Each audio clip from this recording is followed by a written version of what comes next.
रामदास आठवले को तीसरी बार राज्यसभा में चुने जाने पर आरपीआई दक्षिण मध्य मुंबई जिला की ओर से किया गया सत्कार।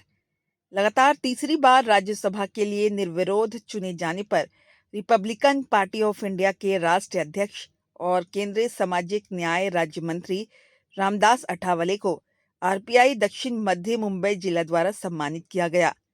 इस दौरान बौद्ध भिक्षु महासंघ के अध्यक्ष विपश्यनाचार्य डॉक्टर राहुल बोधि जी महाथेरो का 75वां जन्मदिन भी मनाया गया।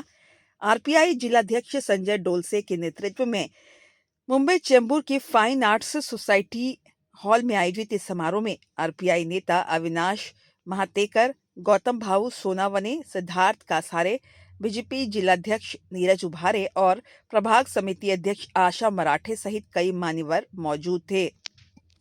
सामाजिक न्याय मंत्री म्हणून तिसऱ्यांदा त्यांना मंत्रिपद केंद्र सरकारचं मिळालेले आहे। हे संपूर्ण आंबेडकरी समाजासाठी, बौद्ध समाजासाठी मोठं भूषणीय आहे। बाबासाहेबांना आणि सर्वच महापुरुषांना नेहमी असं वाटत असते की सत्तेमध्ये आपण असलो पाहिजे। सत्ता ही मानवी समाजामध्ये मोठी महत्त्वाची शक्ती असते। ती अनेक माणसाच्या सुख शांतीसाठी कार्यरत असते आणि म्हणून आपल्या बाबासाहेबांच्या आंबेडकरी समाजाचा एक खंबीर नेता म्हणून आज आठवले साहेबांची ओळख आहे। ते तळागाळात जातात, फिरतात, लोकांमध्ये जातात, आपल्या कार्यकर्त्यांच्या आणि लोकांच्या सुख दुःखामध्ये ते सहभागी होत असतात। आपले कार्यकर्ते सांभाळणे, त्यांच्याशी मैत्रीने वागणे हा फार चांगला सद्गुण त्यांच्यामध्ये आहे। त्याचप्रमाणे धम्म जो बाबासाहेबांनी आपणास दिला त्या धम्माचा सन्मान आपण केला पाहिजे। आपण धम्मगुरूचा सन्मान केला पाहिजे।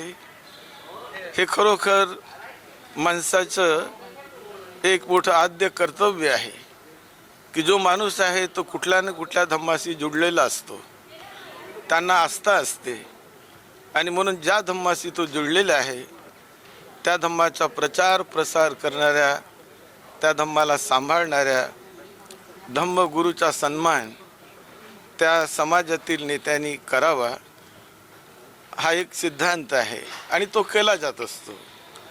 आज खरोखर बाबासाहेब जर असते तर बाबासाहेबांना मोठा आनंद वाटला असता की मी जो धम्म दिला आणि त्या धम्माचे त्या मार्गाने चालून आज आमचे भिक्षू सामान्य कुटुंबातून येऊन PhD करतात, उच्च शिक्षण घेतात, उच्च शिक्षण घेऊन ते समाजाची सेवा करतात, उच्च शिक्षण घेऊन ते बुद्धवाणीला सर्वत्र पसरवतात. हे बघून बाबासाहेब मोठे गदगद झाले असते, कारण की त्यांचीच ती दूरदृष्टी होती.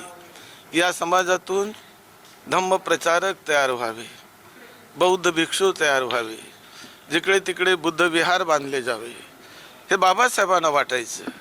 ते म्हणतात एका ठिकाणी की जर मला दीक्षा दिल्यानंतर मला जर दीर्घ जीवन लाभलं तर मी माझं जीवन हे सद्धम्माच्या प्रचार प्रसारामध्ये घालवणार आहे. हे बाबासाहेबांचं वचन आहे. आणि आज जेव्हा त्यांच्या वचनाचं पालन करून आम्ही जे करतो, आज मी डॉक्टर राहुल बोधे म्हणून जे काही कार्य करीत आहे ते बाबासाहेबांमुळेच हा धम्म आपल्याला मिळाला. आमच्या आईवडिलांना बुद्ध नावसुद्धा माहीत नव्हतं. कोण होते बुद्ध, काय केलं बुद्धाने, त्याच्या नावाची जाणीवसुद्धा आमच्या आजा पंजांना म्हणा आईवडिलांना माहीत नव्हती.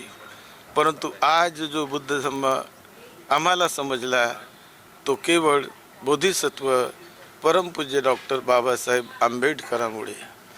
आणि म्हणूनच आज जो सत्कार आपण जो केलेला आहे तो भिक्षू संघाचा सत्कार आहे, जो त्याग आणि सेवाभावनेने बुद्धवाणीला पसरवतो, बाबासाहेबाच्या संदेशाला पुढे नेतो.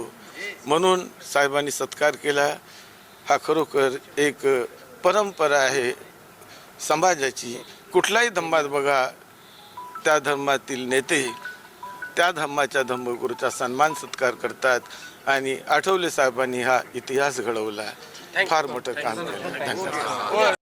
आणि तिसरी वेळ राज्यसभा हे फार नशीबवाल्यांनाच भेटत असतं. अशा संघर्ष नायक नेत्याचा सत्कार करण्याची संधी माझ्यासारख्या छोट्याशा कार्यकर्त्याला भेटली, हे माझं भाग्य मी समजतो. संघर्षातूनच भेटते हे नेते रामदासजी आठवले साहेबांनी आपल्याला शिकवलेलं आहे. माझ्यासारखा कार्यकर्तासुद्धा नेते रामदासजी आठवले साहेब यांचा संघर्ष बघून कार्यकर्ता म्हणून निर्माण झालो. आणि आज माझ्यासारख्या इतर समाजाच्या व्यक्तीलासुद्धा नेते रामदासजी आठवले साहेब यांनी दक्षिण मध्य मुंबई जिल्ह्याचा जिल्हाध्यक्ष बनवलं.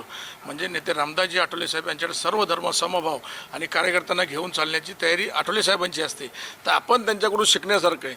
आठवले साहेबांना नेहमी मिळतं, आपण जर ग्राउंडवरती चांगल्या प्रकारे जर काम केलं तर आपल्यालासुद्धा मिळू शकतो. नेते रामदासजी आठवले साहेब स्वतः ग्राउंडवरच तयार झाले. तर आपण आठवले साहेबांकडून ग्राउंडवर तयार होणं, नगरसेवक असेल, आमदार असेल, खासदार असो, या पदापर्यंत जाण्याची ज्याप्रमाणे आठवले साहेबांची होती त्याचप्रमाणे आपण करावी. तसं आता सर्वात सुरुवातीची संकल्पना आम्ही घेतली. आपले राहुल बोधेजी भंते यांचे आपण वाढदिवसाचा कार्यक्रम घेतला होता. पण त्या कार्यक्रमानंतर पुन्हा असं झालं की साहेबांचं आपण 4 तारखेला बिनविरोध निवड झाली. आणि मग हे कार्यक्रम दोन्ही एकत्र, जसं ज्याप्रमाणे दुधामध्ये साखर यावी त्याप्रमाणे हा कार्यक्रम झालेला आहे. कारण गुरूंचा आशीर्वाद आणि संघर्ष नायकांचा आशीर्वाद हे दोन्ही संगती जेव्हा माझ्यासारख्या कार्याला भेटतं तर माझी एनर्जी चांगल्या प्रकारे वाढते. आणि अजून 4 वर्ष मेहनत करू. येणाऱ्या 4 वर्षानंतर दक्षिण मध्य मुंबईमध्ये विधानसभेवरती पहिला झेंडा हा दक्षिण मध्य फडकवण्याचा आम्ही प्रयत्न करूँ. हिंदी आठवले साहब जी को संघर्ष नायक बोलते हैं. मैं अभी कहा आपको कि मेरे जैसा कार्यकर्ता भी नेता रामदास जी आठवले साहब को देख के तैयार हुआ है. मैं फर्स्ट नीला झंडा बाबा साहब का विचार और नेता रामदास जी आठवले साहब संघर्ष नायक, इनको देख के मैं तैयार होकर आज दक्षिण मध्य मुंबई का जिलाध्यक्ष हूँ. और आज पहला अवसर मुझे मिला कि दक्षिण मध्य मुंबई में नेता रामदास जी आठवले साहब का सत्कार करने का बहुमान ये मुझे मिला है. मेरा भाग्य समझता हूँ. और आने वाले 5 साल में दक्षिण मध्य Mumbai Republican party of India नेता रामदास जी आठवले साहब का झंडा ऊपर होएगा. नगर सेवक और आमदार जरूर हम लोग लाएंगे. हमारा थोड़ा सा बीच में ऐसा देखने जाएंगे पदाधिकारी को जो डिज़ोल्व किया है वो इसी के कारण किया है. जूने पदाधिकारी 30 साल से 35 साल से एक ही पद पे थे और नीचे लोगों में जाने में हम लोग कहीं पे कम पड़ गए. इसीलिए हमारा ताकत हम लोग दक्षिण मध्य की ओर से मैं बोलता हूँ कि लोगों में जाने में हमको इधर कम पड़ गए. इसके लिए हमें टिकट में थोड़ा सा 2 कदम पीछे आना पड़ा. मगर 2 कदम पीछे आके अगर जब उड़ी मारेगा तो उड़ी लंबी जाती है. और ये सोच के हम लोग आगे का काम कर रहे हैं. रिपब्लिकन पार्टी ऑफ इंडिया राष्ट्रीय अध्यक्ष केंद्रीय सामाजिक न्याय राज्यामध्ये रामदासजी आठवले साहेब यांची तिसऱ्यांदा राज्यसभेवर निवड झाली. आणि निवडी झाल्यानंतर त्या मुंबईमध्ये सर्वात प्रथम सत्कार करण्याचा बहुमान दक्षिण मध्य मुंबईला मिळाले. आणि दक्षिण मुंबई जे सन्मान्य जिल्हाध्यक्ष संजयभाई डोळसे यांनी मोठ्या ताकदीने हा कार्यक्रम पार पडला आणि भव्य दिव्य कार्यक्रम चेंबूरकरांना बघायला मिळाला आणि निश्चितच भूतो न भविष्यात असा कार्यक्रम होता आणि या कार्यक्रमाच्या माध्यमातून रिपब्लिकनची ताकद या मुंबई शहरात आणि या दक्षिण मध्य मुंबईत गाजणार आहे आणि येणाऱ्या सर्वच निवडणुकांमध्ये RPIची झलक तुम्हाला दिसणार आहे.